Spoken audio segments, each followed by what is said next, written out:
Je suis Freddy, donc je suis formateur et coach notamment dans le monde IT depuis une trentaine d'années et j'ai mis en place toutes des formations, je vais dire un peu sur les bases de technologie neuropédagogie pour rendre les formations, plus attractives, mais surtout pour que, en termes de formation, on assimile de façon beaucoup plus, je vais dire, facile et beaucoup plus durable que les formations traditionnelles qu'on fait depuis, hélas, depuis une trentaine d'années. Donc, comme je dis, et dans les petites de formation, ouais, là, je suis expert dans la partie architecture, dans tout le monde VMware, Microsoft, et depuis une dizaine d'années, évidemment, dans les approches cloud, que ce soit dans la partie Microsoft que la partie AWS, donc la partie Amazon et la sécurité qui en découle. Alors, je voulais aborder d'abord, en parlant d'administration 365, je voulais faire un rappel sur les notions de base de cloud computing, notion qui aujourd'hui est de plus en plus présente. On a vu une grosse accélération. On sait aujourd'hui que le cloud computing, on a une partie qui était en une troisième maille sur 6 et maintenant aujourd'hui est de plus en plus, je vais dire, abordée sur le cloud, donc un peu plus déléguée aux différentes personnes. Alors, on va déléguer quoi? Des services de calcul. Alors, dans les services de calcul, effectivement, on va avoir des machines virtuelles, etc. Mais de plus en plus, on va intégrer de l'intelligence avec de l'intelligence artificielle, avec notamment de l'analyse au niveau données pour du big data, et aussi pour tout ce qui est technologie en termes de graphique. C'est des dernières avancées, donc je vais dire ces 3-4 dernières années, mais le service calcul est de plus en plus demandé. Et là, le cloud peut répondre justement de demandes où en interne, on a beaucoup plus difficile à soit avoir le matériel, soit investir ce genre de matériel. Le cloud nous aide aussi dans la partie, je vais dire, communication. On avait pendant des années du Exchange on-premise, c'est-à-dire sur site. On avait nos messageries dans le système et nos messageries avaient toute la partie, je vais dire, était en local, mais de toute façon, la messagerie a une communication à l'extérieur. Et on s'est rendu compte que garder en place une messagerie en termes de sécurité, en termes de patchage, c'était quelque chose de lourd. Et là, Microsoft, avec Exchange Online, a apporté une bonne avancée, donc déléguer toute la partie sécurité au niveau de la messagerie. Et ça, c'est quelque chose qui fait plaisir de plus en plus. Donc là, de nouveau, les services cloud ont pris les parts de marché avec aujourd'hui deux gros leaders, Microsoft et la partie de Google, qui est aussi à pas négliger. Indirectement, le Covid a proposé tous des produits de collaboration. Quand je parle de collaboration, dans la partie Microsoft, on parle de Teams, mais effectivement, cette partie de collaboration, deux choses dans Teams et dans la collaboration. Un, des produits à distance, comme la vidéoconférence, du chat, etc., avec la téléphonie, c'est une des choses, mais pas que. La deuxième chose aussi au niveau communication, où ça a énormément évalué, c'est quoi? C'est de nouveau toute la partie, quand je parle collaboration, c'est des équipes qui vont échanger des fichiers, des applications, des Word, des Excel qui met à jour et qui ne va pas avoir de problème de conflit, etc. Donc, toute cette partie collaboration orientée bureautique, mais pas que, avec des applications qui sont plus métiers et qui est de plus en plus orientées à ce niveau-là. Et là, de nouveau, l'approche, je vais dire web, c'est vrai que l'approche cloud aide aussi, mais l'approche web va être aussi une fameuse aide parce qu'on s'est rendu compte que ces produits-là offrent une belle fonctionnalité dans cette approche développement web, que ce soit interne ou cloud. Donc, je vois pas mal d'entreprises qui développent en interne et puis à un moment donné, ils vont le mettre sur le cloud, héberger soit des machines à eux, soit sur des services carrément SaaS qui seront bien en place dans le système. Alors, dans les autres produits au niveau cloud qui a aussi évolué, dans la partie, je vais dire, de nouveau productivité, c'est notamment Microsoft, qu'est-ce qu'il a apporté? Et c'est moins performant aujourd'hui, enfin, c'est pas performant, c'est moins connu à l'heure d'aujourd'hui, mais Microsoft a mis en place ce qu'on appelle, ce qu'ils appellent plateforme de service. C'est quoi plateforme de service? C'est des produits d'automatisation sans code, donc ça veut dire que le end user, l'utilisateur final, peut prendre et automatiser ces tâches. Et c'est des tâches avec évidemment reliées dans la partie Microsoft avec de la messagerie Exchange, avec du SharePoint, avec du OneDrive de stockage, mais pas que. Ça pourra relier avec des applications métiers. Exemple, je reçois un email avec une référence que j'utilise dans un bon de commande. Cela permet automatiquement peut-être de renvoyer un email à un bon de production ou renvoyer quelque chose directement dans l'application métier qu'on a développée en interne pour démarrer par exemple une production ou autre chose. Donc, il y a plein de choses d'évolution dans la plateforme de service. Alors, Aujourd'hui, les entreprises, elles sont orientées dans la migration 365. Dans la migration 365, il y a deux choses. Il y a la partie messagerie, qui était une des choses à migrer. Et la deuxième, c'est que des gens ont parti dans la partie Teams, plutôt collaboration, communication. Mais ce qui va arriver juste après, c'est justement cette collaboration beaucoup plus unie et donc automatisée.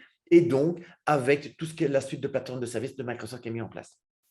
Autre chose qui est aujourd'hui qui n'est pas à négliger, c'est toute la partie stockage. Alors effectivement, dans le monde Microsoft, c'est du OneDrive avec un produit pas de haut de gamme parce qu'effectivement, par rapport à d'autres concurrents, il est pas ce qu'il est le plus performant, mais par contre, il a le mérite d'être présent, d'être mis dans le système, dans l'écosystème, et c'est ça qui offre l'avantage. C'est-à-dire que les données qui seront sur OneDrive pourront être partagées avec SharePoint, avec Exchange de façon très facile, que ce soit dans les personnes internes de l'entreprise, que ce soit à l'extérieur au niveau communication. Et donc, tout cet écosystème apporte dans une solution, que ce soit dans le monde Microsoft ou même dans le compte Google, même Amazon, des solutions intéressantes à mettre en place et qui deviennent, avec le temps, de plus en plus difficiles à éviter. Je vois encore pas mal d'entreprises qui me disent, tiens, moi, je voudrais réinvestir dans mon on-premise, prendre des serveurs, etc., avec des petites structures. Honnêtement, quand on fait un calcul d'achat serveur,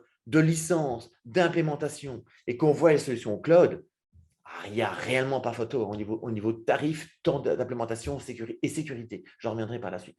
Quand je regarde des plus grandes entreprises, là aussi, je prends le cas de Microsoft qui est parfois très agressif au niveau tarif, mais qu'on va comparer ce qui coûte au niveau interne en tant qu'informaticien à gérer, en tant qu'infrastructure à mettre en place et la maintenir par rapport à des solutions cloud, mais dans une grosse majorité des cas, la majorité des services est largement beaucoup plus facile et rentable financièrement de partir dans le cloud.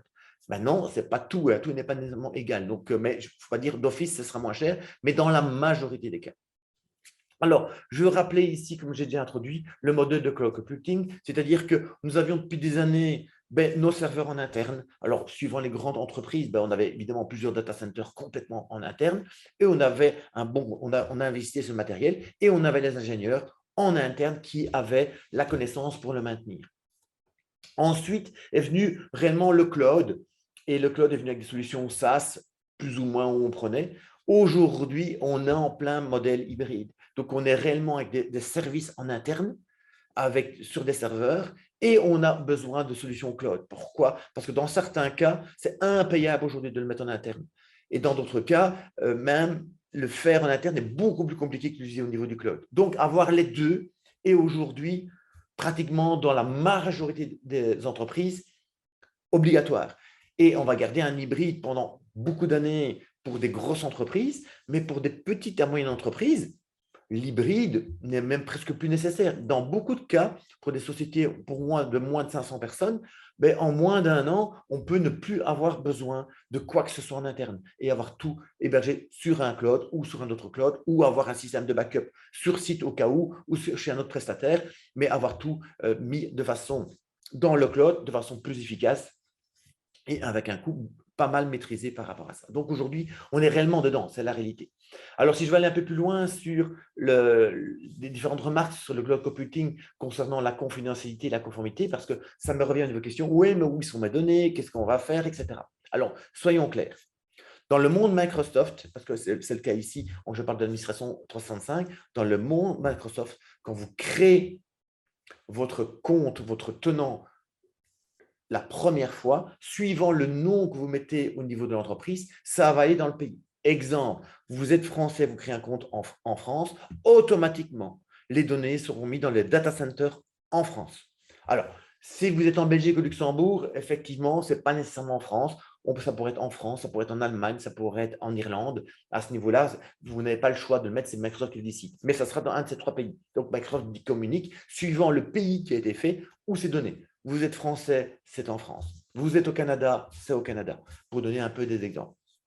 Vous êtes en Afrique, ça va dépendre, ça pourrait être à différents endroits de nouveau dans le monde. Et suivant le pays d'Afrique, ce sera un seul endroit ou un autre endroit à mettre en place. Donc, on sait où sont les données.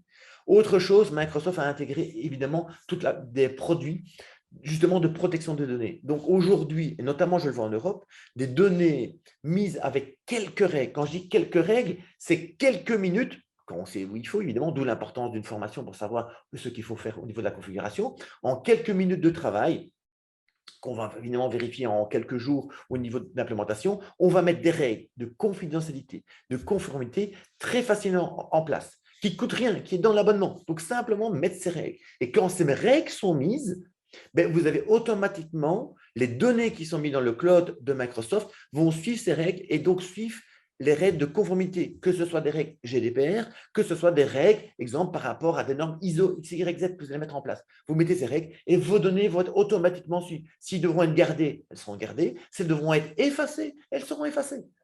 Donc, beaucoup plus facile. Mettre ça en interne, croyez-moi, c'est très compliqué. Or, dans un cloud Microsoft, je vous le dis, c'est quelques clics. Quand je donne des informations au niveau admin, au niveau des gens, ben, ils ne sont pas compliqués. Ils savent comment faire, le mettre en place et c'est réglé. Attention, parfois les consultants font des migrations 365 et passent outre tout ce settings de conformité et de confidentialité, alors que c'est une chose super importante et obligatoire en Europe. C'est obligatoire. La loi vous oblige à mettre vos règles. Donc là, de nouveau, dans Microsoft, il suffit de cliquer. Vous, en interne, c'est compliqué. Donc, moi, je connais pas mal de sociétés qui sont parties dans le cloud, déjà rien que pour être en règle, parce qu'en interne, ils n'avaient aucun produit qui permettait de le faire. Alors, les avantages clés du cloud computing pour les entreprises, comme je vous l'ai dit, le fait de partir dans le cloud, que ce soit de Microsoft ou autre chose, ça peut être rentable. Quand je dis ça peut être, si vous calculez bien les coûts par avoir besoin, c'est moins cher. D'accord? Mais ce n'est pas d'office tout prendre les yeux fermés. Je vois pas mal d'entreprises qui prennent plein de forfaits chez Microsoft et des forfaits supérieurs à leurs besoins. Donc, quelque part, ils gaspillent parce qu'ils vont utiliser des licences qu'ils ne vont pas utiliser. J'ai encore vu il n'y a pas longtemps une entreprise qui avait négocié un bon prix chez Microsoft pour migrer une grosse partie de leur infrastructure chez Microsoft. Alors, c'est bien, ils avaient fait un bon contrat de 3 ans ou 5 ans, je ne sais plus, mais j'étais chez eux, j'étais 2 ans et demi plus tard, et ils n'avaient migré que moins des 10%. Or, ils avaient acheté pour les 80% de ce qu'ils avaient. Donc, ils ont réellement gaspillé 60% pendant 3 ans pour rien du tout. Donc, de nouveau, c'est rentable si on calcule bien et qu'on met bien entre les commandes, la gestion et la production qui va migrer. D'où l'importance d'avoir des ingénieurs au niveau admin qui savent combien de temps ça faut pour migrer, etc., pour mettre en place, pour avoir quelque chose qui est lié par rapport réellement à la migration des entreprises à mettre en place. Alors, évidemment, tout ce qui est évolutif, c'est clair. Pourquoi? Parce que, en termes de patch, de support, etc., et de puissance qui est derrière, les gros opérateurs, ils suivent. Là, on est tranquille pour le mettre en place avec cette élasticité. J'ai besoin de plus de ressources ou moins, c'est ma carte Visa qui va changer, mais on pourra répondre très facilement. Alors, effectivement, toutes les applications SaaS vont être tenues à jour. Et là, on doit le dire, dans la partie mise à jour, Microsoft ou les opérateurs cloud mettent à jour de façon très efficace toute la partie sécurité. Bien mieux que 99% des entreprises qui font ça en interne. Alors, au niveau fiabilité, on va voir deux choses. Au niveau fiabilité, effectivement, je prends le Microsoft, va s'arranger pour être le plus stable possible. Honnêtement, il y a des entreprises en interne qui sont plus stables que le service de Microsoft. Donc, mais ça devait à certains coûts. Attention, toute la partie Microsoft 35 n'existe. Microsoft ne fait pas de sauvegarde, pas de backup. Donc, c'est le service administratif en interne, vos ingénieurs admin 365, qui doivent backuper vos OneDrive, vos Exchange, vos SharePoint, etc. en place. Vos systèmes 365 ne sont pas sauvegardés chez Microsoft. Il y a une rémanence chez Microsoft, c'est-à-dire que les données sont réparties, donc en cas d'effacement d'une donnée, mais pas en tant que gros sinistre ou pas si quelqu'un efface vos données et que vous ne devez pas remarquer que c'est effacé dans court terme, vous ne saurez pas les restaurer. Donc, un backup n'est pas une répartition. Et un backup, c'est réellement une sauvegarde offline qu'en cas de sinistre, je peux redonner en cas de comment crypter mes données ou autre chose. J'ai fait un problème par ce ransomware. Microsoft, ce ne sera pas son problème, ce sera le vôtre. Donc, ça, de nouveau, important. Donc, cette fiabilité, j'en parle beaucoup dans l'information pour justement que les ingénieurs puissent savoir ce qu'il faut mettre en place. Alors, Microsoft 365 met à disposition des utilisateurs pas mal d'innovations. Alors, évidemment, il y a la partie Office, avec Word, Excel qu'on connaît bien, avec une façon très facile de collaborer, beaucoup plus facile dans les applications cloud. Et de nouveau, que ce soit dans un monde PC, un monde purement web ou un monde mobile, effectivement, il y a une belle évolution là-dessus et les produits de Microsoft répondent à merveille à ce genre de choses. Attention aussi, on part sur 365. Les admins, vous allez avoir des administrateurs 365 qui vont gérer la partie sécurité, backup, mise en place, etc. C'est magnifique. Mais il faut aussi que la partie utilisateur suive. Comment j'utilise du Teams, comment j'utilise du SharePoint, comment je vais collaborer. Et ça, il ne faut pas négliger la formation et l'apprentissage sur des produits qui sont dans le cloud, qui évoluent très fréquemment, beaucoup plus vite que quand on mettait en on-premise. Donc, en tant que responsable ressources humaines ou responsable de formation, il est important de mettre en place des systèmes de formation réguliers sur un monde qui évolue plus vite que ce qu'on avait avant. Sinon, on va avoir des outils puissants, mais dont les gens ne savent pas combien l'utiliser. Donc, de nouveau, si on a un outil, mais qu'on ne sait pas bien l'utiliser, ben, la rentabilité n'est pas là. Alors, on va payer une licence pour une mauvaise rentabilité. Quand je parle de la capacité de gestion d'entreprise, c'est ce que je vais expliquer avant. Toute la partie de Teams, Power Platform comme système, tout ce qui est flux de travail, workflow, va permettre d'être automatisé. Et ceux dans les sociétés qui ont des besoins d'analyse de données pour avoir des graphiques sur des ventes de résultats, des analyses de sites, de produits de comptabilité, de gestion, de sites internet de fabrication ou de vente et d'avoir de l'analyse, ben évidemment, dans Microsoft, on a tout. On a évidemment du Power BI et de l'analytics qui permet de visualiser, mais on a plein de technologies, même de big data, qui permettent de donner des conclusions pratiquement en temps réel, ce qui est aujourd'hui en interne très compliqué à mettre en place, très, très compliqué. Et là, simplement un peu de configuration, en quelques jours, vous pouvez avoir des solutions opérationnelles à prix tout à fait raisonnable sur la partie 365. Alors, dans la partie admin 365, je ne vois pas toute la partie big data. Ça demande des formations complémentaires. Je ne vois pas du Power Automate dans l'automatisation, mais on voit assez pour sécuriser l'environnement. On voit assez pour comment l'administrer, comment je migre, comment je maintiens Microsoft 365 et comment je peux communiquer, etc. pour le faire. C'est la base. Et donc, la base est importante à être mise en place. Dans les fonctions de sécurité que je vois qu'on néglige énormément en 365, de nouveau, Microsoft met en place des abonnements et effectivement, l'abonnement de base n'a pas toutes les fonctionnalités de sécurité qu'on pense avoir. Et donc, c'est important parce que dans la formation, j'explique évidemment les différents types de licences, à quoi ça sert. Et donc, il y a des licences qu'il faut acheter, peut-être pas pour tout le monde, et j'explique justement les différences pour justement ne pas acheter des choses inutiles, mais acheter des choses qui sont bien utiles et notamment au niveau sécurité. Donc, pour la gestion de sécurité, la confidentialité, les problèmes d'enquête, s'il y a jamais des malversations en interne, qu'on veut quand même garder des choses qui seraient effacées, etc. Il y a toutes des bonnes règles à mettre en place que j'explique et qui est important. Et il n'y a pas que les ingénieurs administrateurs 365 qui ont besoin de ça. Aussi, les ressources humaines, le service direction a besoin de savoir qui je vais nommer comme responsable en cas que je vais faire une enquête sur un employé. Et donc, ce n'est pas le service informatique qui doit maintenir ça, c'est le RH ou la direction. Et donc, vous devez comprendre que c'est important. Et donc, les informaticiens doivent donner cette information et donner des règles pour que les responsables de l'entreprise ont des pouvoirs supérieurs à des informaticiens dans toute la partie sécurité, notamment au niveau audit et autres choses à ce niveau-là. Donc, important. Alors, je veux continuer sur la productivité personnelle et organisationnelle. Comme je voulais dire, c'est typiquement lorsqu'on évolue dans 365, comme je vous dis que les produits changent rapidement tous les X mois de fonctionnalités, la formation est importante, que ce soit au niveau utilisateur qu'au niveau organisation. Et donc, il faut des choses cohérentes à mettre en place. Alors, pour former l'utilisateur, il ne faut pas nécessairement des journées de formation. Simplement, ça peut être de la micro-formation. C'est simplement des petites informations, des petits workshops ou des petites formations vidéo sur un thème bien déterminé qui sont ciblés par votre travail, qui va permettre de donner des outils, des astuces à vos utilisateurs pour justement ils puissent utiliser correctement les applications qui sont fournies que vous avez achetées. Alors, je voulais aussi ici ajouter sur certaines considérations supplémentaires. Un, en termes d'investissement et de matériel. Quand on a investi du matériel et rien à faire, vous achetez du matériel, du serveur, que sais-je, des PC, mais notamment au niveau serveur, ben, la durée de vie n'est pas de 10 ans sur un serveur. Ce sera 3 ans, jusqu'à 5 ans, 6 ans mieux. Après, ça devient très compliqué.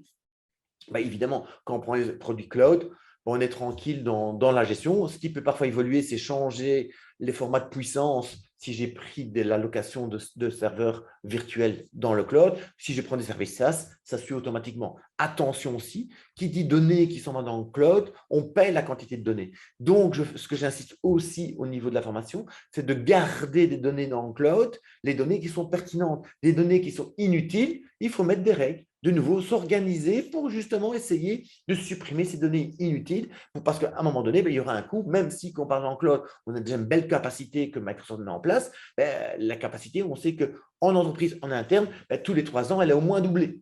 Et donc, elle est au moins doublée si on ne fait pas très attention. Sinon, ça peut être pire. Donc, de nouveau, faire attention à ce genre de choses. En termes de ressources, il est clair que vous avez besoin de gens en interne qui gèrent vos infrastructures locales, mais aussi la partie 365. Et ce n'est pas simplement cliquer, ce n'est pas exactement les mêmes choses. Alors, je dis dans l'information qu'effectivement, on a des points communs entre des serveurs qu'on manage en interne et du 365, mais il y a des choses qui sont bien différentes. Et donc, c'est important de comprendre. Et ce n'est pas des choses qu'on va pouvoir simplement dire, bah oui, sur le tas, je vais apprendre. Non, il y a des notions. Si vous n'étudiez pas, si un formateur ne vous l'explique pas, si vous n'avez pas les bonnes pratiques, ben moi, je le donne assez de formation pour vous dire, ben, ça ne sait pas. Et donc, il y a des choses qui sont mal faites. Et puis, à un moment donné, on est un peu surpris, justement, pourquoi ça a mal été fait, pourquoi on n'a pas fait ça, pourquoi on a pris des licences qui sont inutiles, pourquoi il y a eu telle chose, pourquoi j'ai une fuite de données, pourquoi j'ai des choses qui ont été corrompues, etc. à mettre en place, simplement pour une mauvaise connaissance des paramètres à configurer sur 365. Je vous rappelle ici, suivant les entreprises, les différents abonnements. Donc, orienté entreprise et business à mettre en place avec des abonnements œufs qui peuvent être mis en place dans le système, dans la gestion, pardon pour le bruit. Donc, Mix 35 entreprise et business que vous utilisez. Peut-être que vous êtes dans l'éducation. Donc, même chose, éducation gouvernementaux, le même style, simplement c'est les prix qui sont différents, mais le style exactement dans la même normalisation. Et de nouveau, pour avoir une bonne optimisation de prix, c'est en général une combinaison dans les différents types d'abonnements parce qu'on n'a pas tout le monde qui a le même profil d'utilisation et les mêmes fonctionnalités, les mêmes besoins de tous les programmes SAS 365. Une chose sur laquelle je voulais insister encore ici, là, maintenant, c'était la responsabilité. Et donc, ce n'est pas que le service informatique, ce n'est pas que le service RH qui est responsable, c'est une responsabilité globale. Les données partent dans un cloud, elles sont un peu plus abstraites, les services sont un peu plus abstraits, moins concrets. Et donc, on se rend moins compte justement de la responsabilité. Donc, il est important, via les administrateurs 365, qui rappellent au RH, qui rappellent aux utilisateurs leur responsabilité, qu'est-ce qu'ils peuvent faire, pas faire, quelles sont les bonnes pratiques à mettre en place. C'est ça qui fait quelque chose de cohérent dans l'entreprise en total. Ici, je voulais faire simplement un petit slide de résumé. Donc, lorsqu'on va faire un peu des formations, effectivement, dans notre modèle de formation, on va mettre des vidéos de démonstration pour bien éclairer, pour bien comprendre certaines choses dont la démonstration parfois en classe n'est pas terrible. Et je voulais revenir sur le pourquoi de la formation. Mais vous avez bien compris dans ce que j'explique ici dans l'émission du cloud, et notamment 365, que simplement un informaticien qui migre, et j'en ai vu assez, et qui simplement, par rapport à son expérience, s'en va en 365 sans avoir eu des informations, des bonnes pratiques, même avec un consultant qui a fait la migration, il va avoir des manquements. Je le vois dans pratiquement toute entreprise. Et de nouveau, l'informaticien qui est formé en 365 pourra donner aux utilisateurs, aux services RH ou autres, des bonnes pratiques, des informations sur quelle licence prendre, qu'est-ce qu'on a besoin, qu'est-ce qu'on va configurer, ce qu'on doit faire attention, les maintenances qu'on doit mettre en place et son travail de maintenance, justement, qui pourra pour gérer, pour automatiser ces tâches au niveau administration. Alors, aujourd'hui, on est dans un site, comme je dis, vous avez donné sur serveur, on part en 365, mais en général, on garde les mêmes informaticiens. Et les informaticiens, effectivement, partir dans le cloud ne leur relève pas leur travail. Ça va diminuer une petite partie, mais pas tout. Et donc, toute cette partie-là a une importance. Donc, il y a besoin de formation pour garder les mêmes services. S'ils ne savent pas automatiser leurs tâches, s'ils prennent trop de temps à chercher ou ne pas bien faire le premier coup des bonnes choses, ils vont perdre énormément de temps et donc une efficacité plus faible. Et comme je vous dis, ce n'est pas évident de trouver des informaticiens qui vont répondre à tout ça. Donc, c'est assez important. Donc, la formation 365 au niveau admin va permettre de donner des outils aux informaticiens pour administrer, pour insérer 365 dans votre système. Donc voilà, ici, c'est vrai, dans une formation, on donne quelques bonus, on donne des anecdotes, etc. Mais ça, c'est un peu plus marketing. Je passe un petit peu sur le principe. Alors, je vais rentrer un petit peu technique, mais pas énormément, pour la partie de ce qu'on va voir dans la formation 365. Alors, 365, il y a un ou deux cours. C'est vrai que je rentre dans l'administration. On a un premier cours 365 que je vous montre ici, qui est toute la planification du produit 365 avec les droits, les groupes, les users, qui va se connecter et avoir une notion de connectivité, de bande passante, c'est quelque chose d'important. Dans beaucoup d'entreprises, on travaille en mode hybride, c'est-à-dire son Active Directory et Azure. Comment on va synchroniser, quelles sont les entités, comment on va le gérer. C'est important d'expliquer là-dessus. Et plusieurs produits dans 365 importants, toute la messagerie. Donc, on va passer du temps sur justement la différence entre messagerie sur site et 365, ce qu'il faut faire attention. Comment je vais configurer et planifier SharePoint, comment on va pouvoir migrer nos sites SharePoint qui sont en interne et comment on va le faire dans le temps. Alors, en général, suivant la grandeur d'entreprise, ça prend plusieurs années de migrer. On ne migrera pas tout en quelques jours. D'accord? Donc, on va justement rappeler ce genre de choses. Et je vais insister énormément sur le planning et la sécurité en 35, analyse de backup, du monitoring, troubleshooting. Parce qu'à partir de vous êtes migré, mais il faut que ça se maintienne. Donc, même si le tenant est fonctionnel, il faut que les informaticiens locaux puissent maintenir correctement le système et avoir un minimum de problèmes. Je vous dis, la majorité, c'est une mauvaise administration où on doit ouvrir des tickets chez Microsoft. Et Microsoft va seulement corriger ce qui a mal été fait. Donc, parfois, c'est leur faute, mais on est à moins de 10%. Donc, 90% des problèmes viennent des ingénieurs en interne de mauvaise configuration. Donc, c'est justement pour limiter ça et que votre tenant puisse fonctionner un maximum. Le dernier module est orienté beaucoup sur, de nouveau, les moyennes à grosses entreprises qui ont mis plusieurs systèmes de fédération. Et donc, je rappelle toute la notion de fédération qui est mise en place. Alors, dans la formation, dans les informations que je vais donner, on a toute la partie apprentissage, documentation, et on va pouvoir comme ça donner plein d'informations complémentaires pour justement maîtriser un maximum Office 365. Alors, je voulais faire un petit résumé aujourd'hui pour vous rappeler un peu ce que c'est Formation Academy. C'est aujourd'hui 4 formateurs certifiés MCT, donc Microsoft, pour accompagner les étudiants à mettre en place. C'est par rapport à moi plus de 30 ans d'expérience en formation avec une petite dizaine d'années orientées au niveau neurosciences qui permet justement d'optimiser l'apprentissage. Nous travaillons essentiellement avec des partenaires dans les centres de formation à travers le monde, notamment beaucoup en France, à part ici en Tunisie où on a notre propre revendeur sur le marché tunisien et sur la Belgique, qu'on est en direct. Tous les autres pays, Suisse, Luxembourg, Canada, etc., France, nous travaillons qu'avec des partenaires, enfin aussi en Afrique, Madagascar, etc., que des partenaires au niveau des formations. Nous, donc, on donne la formation via des partenaires. Alors, dans la formation aussi, ce que je vais insister, ce n'est pas que le code de formation de ce que Microsoft nous donne de la formation officielle. On vient avec une expérience terrain, réellement ce qu'il faut faire attention, ce qui marche bien, ce qui passe moins bien, pour justement donner des bonnes pratiques et pour qu'au bout de la formation, l'informaticien, il soit directement opérationnel et implémenté et corrigé son tenant.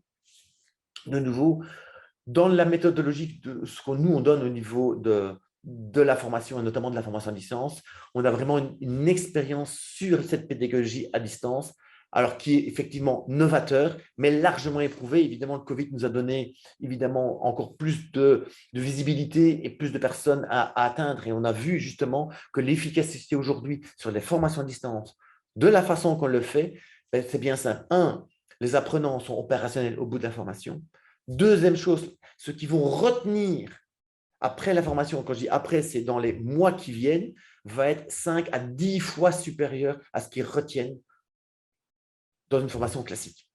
Donc, ça, c'est des choses qui sont vraiment importantes parce que quand on donne la formation à distance, ce n'est pas que la matière. On va expliquer les méthodes, comment rechercher les informations, etc. Donc, il y a toute une méthodologie qui leur permet justement, un, d'apprendre, deux, de retenir et de continuer leur apprentissage à leur système. Alors, autre chose qui est importante dans notre méthode pédagogique, c'est que chaque apprenant, on va pouvoir s'adapter à son rythme. Évidemment, on va faire une correction de niveau. Si la formation qu'ils ont bien prise, il y a ce qu'il faut, éventuellement peut-être corriger, et on pourra le faire au niveau de temps. C'est-à-dire que parfois, on ne sait pas se libérer une semaine complète, donc on pourra répartir la formation en 2 semaines, 3 semaines, peut-être les matinées, ou 2 jours sur une semaine, pour que la formation puisse se donner et qu'il puisse être facilement assimilable et aussi mise facilement dans l'agenda de l'apprenant, parce que parfois, si vous avez un ou deux informaticiens, les libérer une semaine, c'est parfois embêtant. Ou alors, ils devront continuer à faire de la maintenance et faire le troubleshooting en même temps qu'ils font la formation. Donc, ça, ce n'est pas faisable. Donc, on va pouvoir justement libérer du temps. Et on pourra effectivement aussi, dans certains cas, faire des formations spécifiques, construites au niveau d'un thème bien déterminé, pour des besoins d'équipe à mettre en place. Et théoriquement, ce qu'on met en place correspond, on le voit bien en général, au budget des entreprises pour justement former leurs personnes. Donc, on va former même une personne. Ça ne nous dérange pas de former à partir d'une personne. Alors, autre chose importante, il y a la formation, mais il n'y a pas que. Et donc, on veut, nous, quand les gens viennent chez nous, à qui on a donné cette formation, leur donner aussi un accompagnement. Donc, l'apprenant pourra faire appel à nos services réellement pendant 1 an sans souci. Donc, s'ils ont encore des questions, je ne sais pas, une semaine, 15 jours, 1 mois après la formation, il n'y a aucun souci. Il pourra nous interpeller autant de fois qu'il veut et on répondra à ses questions, on lui expliquera, etc. Alors, ce qu'on ne fait pas, c'est du troubleshooting. On ne prend pas le tenant de la personne, on ne prend pas son PC à distance pour faire du dépannage. Ça, c'est d'autres sociétés qui font ce genre de choses. Par contre, ils ont des questions, s'ils n'ont pas bien compris ou s'ils doivent implémenter quelque chose et ils ne sont pas certains de la bonne méthode ou de la bonne technologie à prendre, ben, sans souci, on va pouvoir répondre à leurs besoins et leur donner des conseils. Alors, dans certains cas, et ça peut apporter un plus à pas mal de gens, c'est d'aller à l'examen de certification. Donc, on a aussi des modules d'accompagnement à la réussite d'examen de certification. C'est bien simple. L'année passée, tout le monde qui nous est venu dans notre système d'accompagnement de certification ont réussi l'examen à la première fois. Donc, on a des méthodes pour savoir réussir, pour faire donner ce genre de choses, pour leur donner des examens blancs, pour les accompagner, pour leur expliquer quel est le raisonnement, etc. Et donc, évidemment, les gens sont satisfaits. Et donc, quand ils ont les certifications, c'est intéressant pour eux, c'est une bonne glorification. Et puis, ça peut aider aussi l'entreprise à dire, bah oui, mais notre personnel est bien certifié par rapport à ça. Comme je vous l'ai dit, le parcours de formation peut s'allier facilement à l'agenda de l'entreprise ou de l'étudiant. Facile, comme on peut l'éclater en plusieurs semaines. Alors, on ne va pas éclater une formation en 3 mois. Si c'est une formation de 5 jours, elle devra s'éclater en 2 à 3 semaines maximum, mais il y a moyen de faire quelque chose de pertinent au niveau de l'utilisateur. Et comme je l'ai dit, pour certaines sociétés, pour certains cas, on peut faire des formations sur mesure, combiner plusieurs formations pour justement qu'elles répondent au mieux aux besoins de l'apprenant, parce que quand l'apprenant est motivé et prêt à apprendre certaines matières, si on l'a préparé par rapport à cette matière, il sera effectivement plus enclin à retenir et être motivé au niveau de la formation. De nouveau, notre méthode de formation, elle se greffe aussi sur une plateforme qu'on a développée en interne pour que justement, on voit bien l'apprenant où il évolue, que dans le class team, quand on est avec la personne, on sache où il est, dans quel module, on va pouvoir l'aider au niveau des laboratoires, on va pouvoir voir où il est. On a mis un système de développement en interne pour que justement les vidéos qu'on a mis en place, qu'elles soient même une connexion plus lente, sans souci pour le donner, pour le faire. Donc voilà, donc d'ailleurs, je vous invite à voir ce genre de choses. Les gens sont assez contents après avoir su une formation. Au début, toujours un petit peu sceptique, mais après, voilà, les gens, comme on dit, ils en redemandent. Voilà un peu pour ce système de formation. J'espère vous avoir donné assez d'informations pour voir l'importance d'avoir des administrateurs 65 qui ont la connaissance pour maintenir correctement votre tenant en termes de dépannage, de sécurité, de confidentialité des données et notamment de transfert un peu des bonnes pratiques aux administrateurs et indirectement peut-être aux end-users. Voilà, et merci de votre attention.